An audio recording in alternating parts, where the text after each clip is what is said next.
Hello, I'm Sebastian. Welcome to Nine Nar Trees podcast. Today, I will summarize and review the book. In Stupid Things I Won't Do When I Get Old, a highly judgmental, unapologetically honest accounting of all the things our elders are doing wrong. Stephen Petrow offers a witty, razor-sharp critique of the aging process and the decisions many make as they navigate this inevitable journey. Through a blend of personal anecdotes, interviews, and research, Petrow confronts the stereotypes, challenges, and paradoxes that come with aging in contemporary society. His approach is both humorous and insightful, providing a reflective look at how we often vow not to repeat the mistakes of our elders, only to find ourselves confronting those very issues with age. The book is not just a catalog of critiques, but serves as a wake-up call to readers of all ages to live more mindfully and avoid the pitfalls that can make aging more difficult than it needs to be.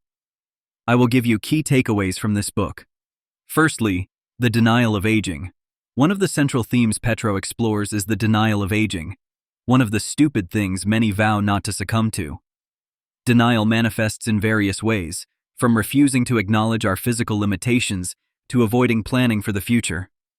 Petrow punctuates this topic with personal stories and observations, highlighting how denial can lead to unpreparedness, isolation, and exacerbate the difficulties of aging. The narrative draws upon the stark contrast between the intention to remain forever young in spirit and the reality of physical aging, urging readers to face age with realism, preparation, and grace. This discussion is pivotal, encouraging a balanced view of aging that embraces its challenges while planning sensibly for its impacts. Secondly, ignoring technological advancements, Petrow identifies the refusal to engage with new technology as a profound misstep among many older individuals, a decision that can lead to alienation and a diminished quality of life. Through anecdotes and research, the book illustrates how staying abreast of technological trends not only enhances connectivity and access to information, but also can be crucial for safety and independence. This section uncovers the underlying fears and prejudices that often deter older adults from embracing technology, while also offering practical advice for gradually integrating useful technological tools into one's life. Emphasizing the importance of maintaining curiosity and openness to learning, Petrow makes a compelling case for why technology should not be shunned as we age. Thirdly, neglecting health and fitness. Petrow tackles the issue of neglecting one's health and fitness with humor and gravity, recognizing it as a significant error that many swear they won't make as they grow older. This segment dives deep into the psychology behind why individuals often let their health and fitness slide, including denial of aging, depression, or simply the lack of understanding about how maintaining physical well-being can vastly improve quality of life in later years. Drawing on expert opinions, scientific research, and personal reflections, Petrow advocates for a proactive approach to health and fitness, underlining how regular exercise, balanced nutrition, and health screenings can extend vitality, independence, and happiness in one's older years. Fourthly, the stigma of asking for help.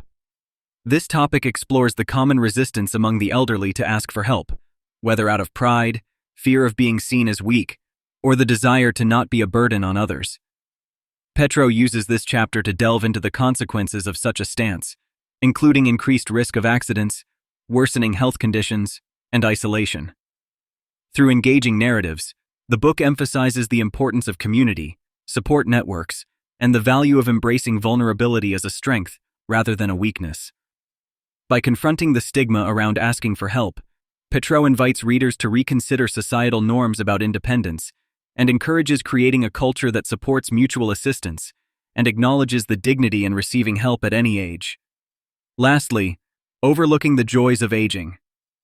In this optimistic closing topic, Petrow highlights the overlooked joys and opportunities that aging can bring.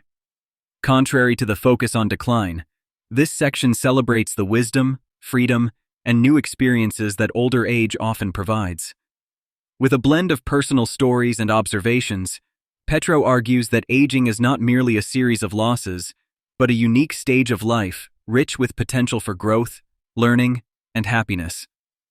By sharing insights on how to cultivate gratitude, embrace new challenges, and foster meaningful connections, this chapter encourages readers to approach aging with a positive mindset and to appreciate the beauty that can come with growing older.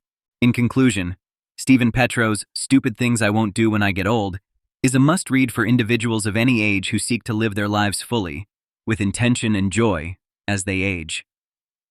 This book is particularly beneficial for those who vow to avoid the cliched pitfalls associated with getting older, offering instead a roadmap toward aging gracefully, healthily, and with a sense of humor. Petrow's blend of candid reflections, practical advice, and engaging stories makes for a compelling read that can transform one's perspective on aging. Whether you're in your 20s or 60s, this book holds valuable lessons on facing the aging process with dignity, embracing change, and making the most out of every stage of life. By debunking myths and challenging societal expectations about aging, Petrow not only illuminates the stupid things we should avoid, but more importantly, articulates a vision of old age filled with potential, empowerment, and happiness.